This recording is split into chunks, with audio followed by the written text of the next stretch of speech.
नमस्कार आपण समस्त को टेक विज्ञान चैनल रे स्वागत। बंधुगण यही भिडियो मु आपण मानक गोटे चमत्कारी वशीकरण प्रयोग विधि कहबी जोटा कि आपण माने बिना मंत्र रे करि परिबे। एटा गोटे सर्वशक्तिशाली तंत्र होइथिबारो आपण माने एही तंत्रटी अति सहज रे प्रयोग करि परिबे। आपण मानक केते गुडे सामग्री केवल दरकार पड़िबो जो सामग्री के मु आपण मानक वीडियो माध्यम रे जणैबी ताहा जदि आपण माने आनी पारुछंती ताहले आपण माने एही दुनिया रे जे कोनोसी सुंदरी झियो को आपण माने चाहिला मात्र के वशीकरण करें।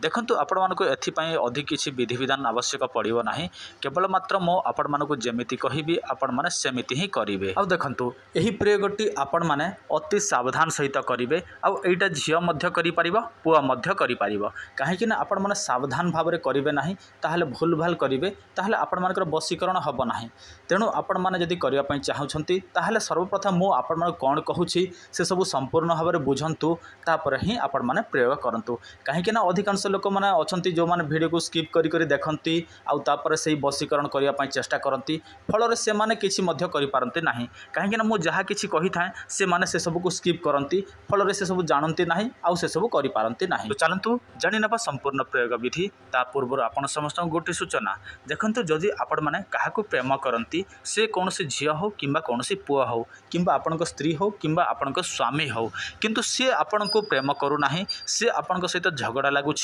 सी आपण को छाड़ी दौची सी आपण को धोखा दौची ताहले आपण माने वशीकरण प्रयोग करुथिबे निश्चय किंबा कौन सी मंत्र प्रयोग करुथिबे निश्चय किंतु से सब हो नाही ताहले चिंता करिवार कोनोसी आवश्यक नाही। आपण माने आम सहित जोगाजोग करि परिबे। आपण का मोबाइल स्क्रीन रे जो नंबर टी शो होची एही नंबर को आपण माने सकाळ 9टा रु आपण माने दिन 12टा तापर 4टा रु रात्रि 7:30 मध्य रे जे कोनोसी समय कॉल करि परिबे। आमे आपण मानकु निश्चित भाबरे किछि ना किछि प्रकार रे सहाय्य करिबो। धरंतु आपण माने कौनसी झील को कौनसी स्त्री को आपण माने प्रेम करती से आपण को पचारू नाही से आपण कथा मानु नाही ताहले आपण माने कौन करिवे जेमिति मध्य ताहार मुंडर बाल को आपण माने संग्रह करि नेबे तापर से पिंधिथिबा कपड़ा जोठी सुखैथिबो किंतु सफा करिला कपड़ा नहे देखंतु से खोलिकी रखिथिबो सेही कपड़ा मध्यरु टिके काटिकी आनिबे सूताटी आनिले मध्य हबो किंतु एही दुईटा जिनिस निहाती आवश्यक ताहार मुंडर बाल ता सहित ताहार कपड़ा आ पुओ हेले मध्य आपण माने सेमिति ही करिवे पुअर मध्य मुंडर बाल दरकार पड़िबो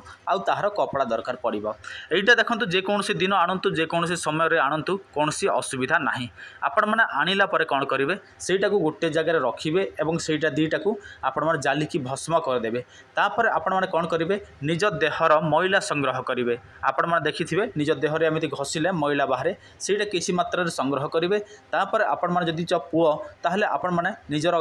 राइट गोड़ माने डाहाण गोड़र पाद तलर माटी नेबे एवं जदि आपण माने स्त्री ताहले बाम गोड़र पाद तलर माटी नेबे एवं सही सब जिनिस को गोटे जगह रे मिक्स करि नेबे तापरे सेठी आपणकर लाळ आपण माने पाटी रे लाळ बाहरे जानिछंती सही लाळ टिके पकेबे देखनु जतिकी बाहरिबो सेतिकी आपण माने पकेबे एवं सेटा कोन करिवे गोटी गोटी करिवे बुझिले कि जेमिति आमे माटी रो गोटी करू सेमिति एका आपण माने एटा गोटी गोटी करिवे जेमिति आपण माने के मुग आकार रो दाना करिवे नहले आपण माने जो चना आकार रो दाना करिवे सेटा आपण को ऊपर निर्भर को साइज रो करिवे किंतु सबुठारु भल हबो आपण माने मुग आकार रो सेटा को दाना करिवे आ सेटा कोन करिवे किंतु देखतो एटा गोटे तंत्र होइथिबार आपण माने को तंत्र सिद्धि मंत्र निहाती आवश्यक पड़िबो काहेकि तंत्र सिद्धि मंत्र प्रयोग न कला पर्यंत आपण मानकर कौनसी तंत्र काम करे नाही। तंत्र सिद्धि मंत्र 21 थर प्रयोग करिवे देखंतु तंत्र सिद्धि मंत्र आमे अपलोड करिछु सेटा देखि नेबे जेते बेले आपण तंत्र सिद्धि मंत्र 21 थर प्रयोग करिवे आउ सेटा कोन करिवे जत्न सहकार रखिथिबे जहार मुंडर बाळ जहार कपड़ा आनिछंती से जाउथिबो ताहले कौन करेंगे गोटे गोटी नेबे एवं ता शरीर उपरे सेटा को फोपाड़ी देबे जदि सेही गोटीटी बाजी जाए ताहले से संगे संगे आपन ठारे वशीकरण होए। देखंतु एटा हठात ही काम करे देखंतु एटा झियो पो उभय करि परिबे एथिरे कोनोसी बारण नाही किंबा कोनोसी